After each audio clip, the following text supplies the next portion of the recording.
I cannot stand 8-bit inspired 2D platformers.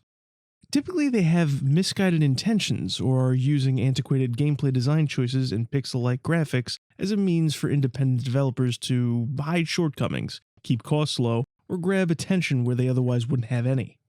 This movement has been going on for years, and in that time there have been very few offerings worth the constant barrage of homages to the NES library, which in itself was already flooded with subpar offerings in between the big names that everybody talks about.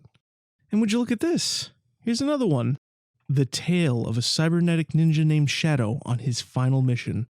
A journey to uncover what started the path to perpetual ruin of a world taken over by synthetic life forms led by the evil Dr. Progen, where he must dash, slice, and leap his way through the ruins of Mecha City on the road to redemption in Cyber Shadow, the quintessential ninja action game.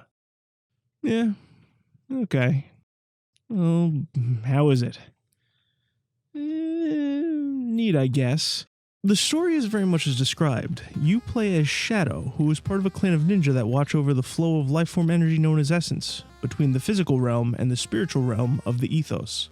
Shadow has just been awoken after some calamity. With most of his clan gone, synthetic life is running rampant throughout the land, and Shadow must find his master and put an end to Dr. Progen and his creations. As he does, he finds out more about what happened to his clan and learns about what happened in Mecha City, as he remembers more about his past. There's more plot presented in the story than you would find in adventures like this, more than a few detailed cutscenes, plenty of logs left behind, and occasionally people to talk to. It's very basic, but enough for the scope of this tale.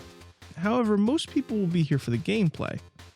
It's very much a classic-inspired 2D platformer, but with modern polish. There isn't a lot of heft in Shadow's movement, giving you more control when jumping and letting you make adjustments when moving in the air. Attacks come out quick, with decent range, and most available sub-weapons passively assist you when picked up. The whole thing is smoother and less rigid than games like Ninja Gaiden and the others it will likely be compared to. Because of this relative fluidity, it does feel easier than those platformers. Every jump feels more lenient, every enemy encounter a little softer. This together with a robust series of checkpoints that can be upgraded to replenish resources, and you end up with a forgiving experience. Not that it's a walk in the park or anything, but if you were expecting Ninja Gaiden or Castlevania difficulty, you won't really find it until later in the game, the difficulty increasing as your skill set expands. But with that skill set, you'll have more than a few ways to circumvent traditional tricks and traps, and the game doesn't have too many of its own, mainly leaning on enemy and level variety. This is less bad design and more a testament to how well the game controls.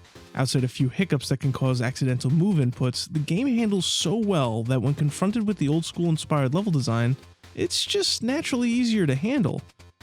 Now, even though it isn't as difficult, you'll eventually find yourself playing it much the same way as some of these older games, inching forward, fighting for footing, as more and more obstacles introduce themselves. Enemies approaching from each direction and instant death one push away, testing your knowledge and adaptability. It captures the careful balance of deciding when to rush ahead or take it slow, where mistiming actions have huge costs. But unlike most of those familiar offerings, Cyber Shadow often has a third option, where you are able to wait and whittle certain dangers down, or let them pass altogether with the absence of infinitely respawning enemies. Obviously, this isn't as gratifying, but it will allow you to recover in some scenarios where stumbling or hesitating would lead to starting levels and segments over again. As you proceed through each level, you will encounter bosses. Each have their own patterns to learn and situational changes to adapt to. Though, much like the rest of the game, they were satisfying but not much of a challenge. In the few cases there were checkpoints just before them, meaning memorizing patterns and adapting to them was just that much easier. You unlock different offensive capabilities when you defeat them, a simple projectile, attacks that cover blind spots, new or safer movement options. Some will require spiritual power to use, while others can be used without it, and all of them add versatility.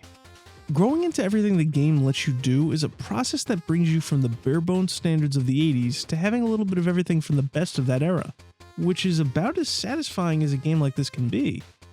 Overall, it feels like there was a vision in mind carefully molded by inspiration. The modern polish I mentioned extends beyond the gameplay. The art and music are just as inspired and just as free from restrictions.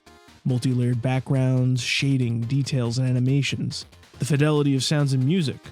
All of these are faithfully designed, but don't let themselves get held back by the hardware standards they are emulating, which, when looking at the finer details, is something not often accomplished or even attempted, with other games missing the same authenticity.